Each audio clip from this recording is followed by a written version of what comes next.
Session.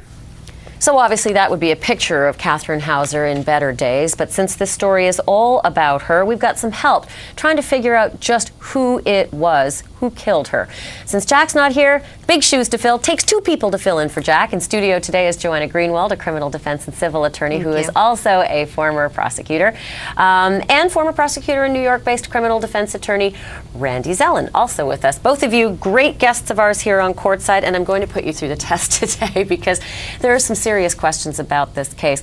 Notwithstanding, lots of people related and friends and connected in some way to this victim taking the stand to talk about her, but in this particular case, it seems to be all about the ex-husband, who's not on trial, by the way. Let me get you on the other side of the fence here, and that is, do you run the risk, or at least do your opponents at defense table run the risk of too much of this? Because at some point, the jury's going to say, why do we keep talking about a guy who's not charged? Or do jurors really not know the process? What, do they run the risk of, as far as the defense, keep putting out the other guy? Yeah, like if you were the prosecutor in this case, would you perhaps in summation say, ladies and gentlemen of the jury, what? We're talking about Mr. Busey here. Right. Where is the case that really shows Mr. Busey didn't do it? Stop pointing the fingers somewhere outside of this courtroom. Talk to me about your client. Can you say these things to a jury as a prosecutor? Can you say, please, ladies and gentlemen, this case is about Mr. Busey. It is not about Mr. Hauser. Well, you have a very fine line, as you had said before. The fine line that I would find is, does my last statement that I have with a jury, do I want it to be, even if I do a nod to the soon-to-be ex-husband and bring him up in my summation, do I then validate the fact that he exists? I have to be very careful, because what the defense is trying to do, and I would think do it well, is that they're trying, all you need is just a seed of reasonable doubt, you know. And doesn't matter where it comes from? Who cares? Really? And just like Randy said, you know, if I'm looking for the man in the moon, I don't have to do that. I don't have to draw him. I don't have to try to do stick figures. I actually have a living, breathing person who actually appeared in court. So the defense, they're just going to keep saying ex-husband, ex-husband, jerk, jerk, abusive, abusive. He's the one that had motive. He's this other guy, you know. He had a heart of gold and he was trying to save her life. Thank you very much. Have a nice day. And so now they planted a seed of beyond, so that way you can't find Busey guilty beyond a reasonable doubt. Yeah. That's what, and as a prosecutor, I'm not sure I would want to end my summation in bringing up the soon-to-be ex-husband, because then my last statement they're going to have when I walk away is him. Right. So I got to be careful with that one. Well, you were very careful in just calling him a jerk, because I used all sorts of other polemics. By the way, that's a legal guy. term. Jerk, really? is a legal term. It is. I went to law school. I learned that one. Well, I definitely could use a few not for broadcast terms to describe this Hubert Hauser fella. And listen, it's not just because of how he was on the witness stand. It's the letters, it's the phone calls, it's the recordings, it's everything else that proves that this is one of those men. Ladies out there, I'm glad this thing's being broadcast across America. Stay away from this Hubert Hauser fella. He may not be charged with murder, but he is not your ideal husband. Don't ask me, though. Why don't you just ask the other sister who's about to take the stand, because she's going to tell you a few things that the first sister didn't. And she's just such one of those questions, I think, well, you're damned if you do, you're damned if you don't. If you go after him, turn over absolutely every stone, you're going to give fodder to the defense team, right? But then if you don't get your killer. You have a duty to examine, you know, all angles in this case, and the fact that this woman's husband at the time was abusive, they would have committed malpractice if they didn't investigate him. They had so many people attesting to his behavior prior. Can you say this, by the way? Can you say this to a jury when you're say in closings? Can you say, ladies and gentlemen, Mr. Hauser was a monster. So yes, we looked at every facet of this guy's life. It wasn't even a pair of underwear of this guy's that went by that we didn't check out. Trust us, with the kind of information that we were exposed to from this estranged husband, we looked really, really hard at him. Can you say these things? Well, I'm not sure you normally would say, you know, the underwear part? Well, no, I'm not sure you would just focus, again, so much on Hauser, because as a prosecutor, and as I was one in Special Victims Unit, actually domestic violence, you want to make sure, though, that you keep the focus on the guy that you're going after. And in this case, it's Busey. And yeah, again, you have to be careful, just as Randy said, of putting your foot anywhere, because then you got to go full throttle forward. So you just got to be very, very careful. It's a very, very delicate balance of how much attention Do you want, because that gives credence, that gives credit. No, to me, I'm the dumb juror here, and I'm thinking, erase this reasonable No, you're not. doubt. See, but here's the thing: you're not the dumb juror. You're the juror that's gotten direction, and you're the juror that's been hopefully focused by both defense and prosecution on what you want them to know or not to know, for that matter. Obviously, they don't know about Busey's criminal past.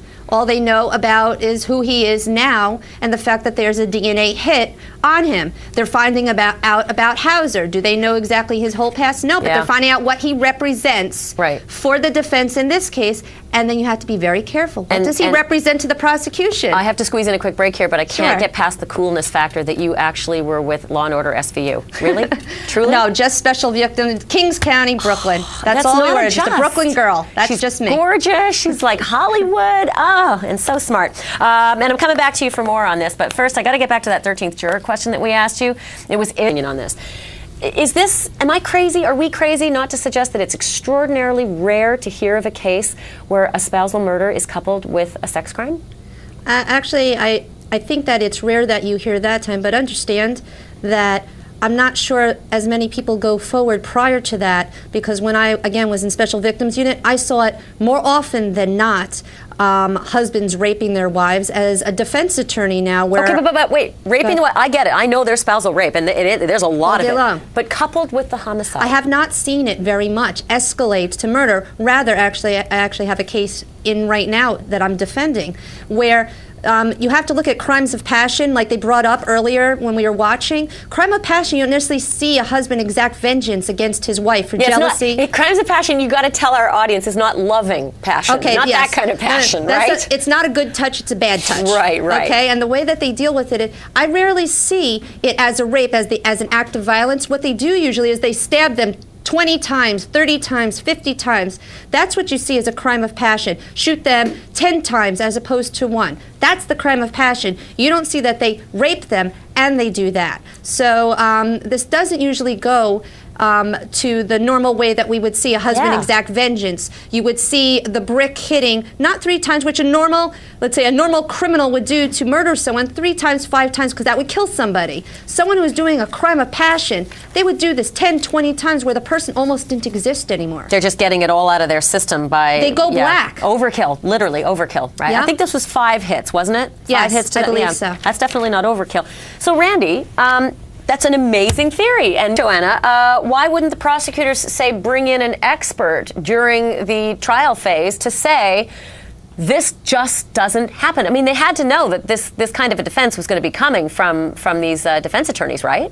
Correct. I think the prosecution did an abhorrent job in this case. I think they botched it from the beginning. And what you ask is logical, because that is going to be their, they have to prepare for what a defense to this case may be. But the way that they handled this case, the way that their own crime scene investigation units handled this case, the way they handled DNA, they botched this from the beginning. I don't know about that. I got to be honest. Listen, you know a lot more than I do. But I got to be honest with you. There are some accusations that were made against this crime lab that apparently are crazy, that the very, very skilled defense attorneys made, but apparently are crazy.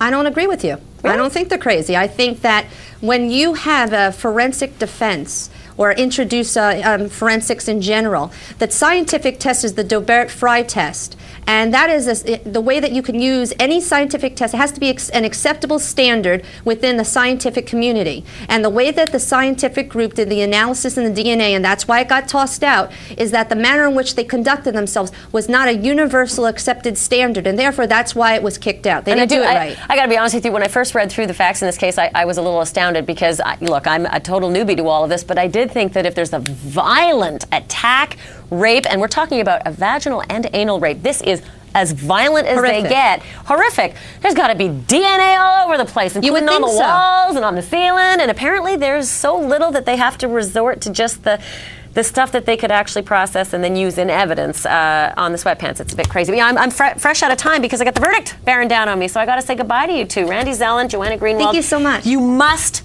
promise me on the air, put your hand on a Bible or a Quran or anything else, and promise me you'll both come back. Oh, I promise. Great to see you both. Like I said, it's that little verdict. I have it in the sealed envelope right here. Yes, I know they look like my script papers, but I don't have the prop. So verdict coming up in just a